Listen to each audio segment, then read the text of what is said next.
In the autumn of 1883, when the desert wind carried whispers of death, a man named Jacob Thornton lay dying in a canyon that had no name. They say every man faces judgment at the end. But for Jacob, judgment came early, and it wore the face of a stranger. And so Jacob began to speak, his words tumbling out like water from a broken dam. He spoke of Silver Creek, a town that died before it was born. He spoke of gold.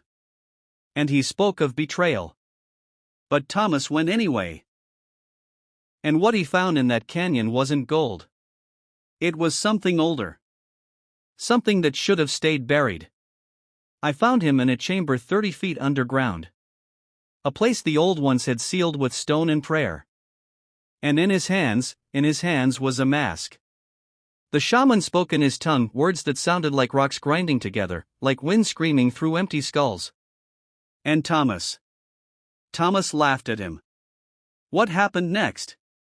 I still can't explain. The temperature dropped like we'd fallen into winter. The torches went out, all at once. And in the darkness, we heard screaming. That's when Jacob Thornton understood. The bullet wasn't meant to kill him. It was meant to slow him down. To keep him in one place. Clay Morgan wasn't trying to steal the mask. He was using Jacob as bait. In the distance, the smoke grew thicker. And on the wind, Jacob could hear it, the sound of screaming. Not from one man. From hundreds. They rode through a landscape painted in blood-red sunset. Behind them, the screaming grew louder. Ahead, Copper Canyon waited like an open grave. And somewhere in between, Clay Morgan was learning that some treasures carry a price no man can afford. As Jacob spoke those ancient words, his blood dripped onto the mask. And with each drop, the spirit screamed.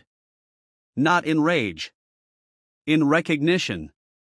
The mask was weighing his soul. And it found him wanting. They found Clay Morgan 3 days later, wandering in the desert, his mind shattered by what he'd seen. He spent the rest of his days in an asylum in Tucson, screaming about ghosts and masks and judgment. As for Jacob Thornton, they buried him on a hill overlooking the Thornton Ranch.